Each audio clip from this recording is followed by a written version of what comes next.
Okay, question 6c, it says individuals 2, 1, so second generation individuals number 1, they're talking about this one, and 2, 2, second generation individual number 2. They were considering having another child. What is the probability that this child will have Marfan syndrome? So this one is not asking you what's the chance of them having a son or having a daughter, so it's not gender specific. So unless they're having a Martian, there is a 1 out of 1 chance of having a child. Therefore, that's not going to change the probability or the product rule or the product answer at all, so we can just discard it then. So when it's just a child, we don't have to factor that into our product rule. But the chances of them having Marfans, and they say explain it using a Punnett square.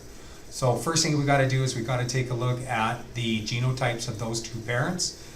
Just really quickly, we know that from a previous question, a legend for this would be capital M is dominant, that would be Marfans, and 2 little m's would be normal.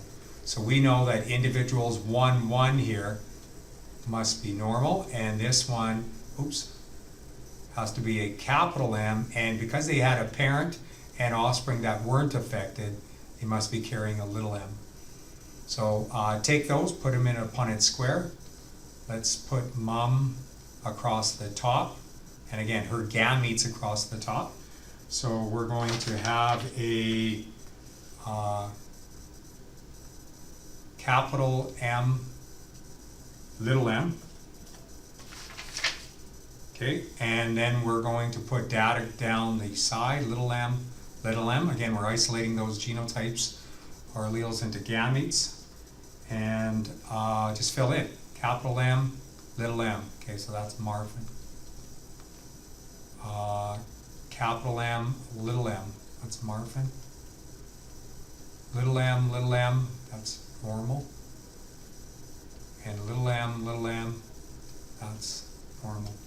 So how many of them have Marfans? Let's just circle them. 2 out of the 4 boxes must reduce to 1/2. And I don't know, do they want their answer in a percentage? It doesn't really say. So if they wanted it in a fraction, it'd be 1/2. If they want that into a decimal, 2 decimal places, 0.50. If they wanted that into a percentage, 50%. Okay? Any issues, just give me an email. Thanks.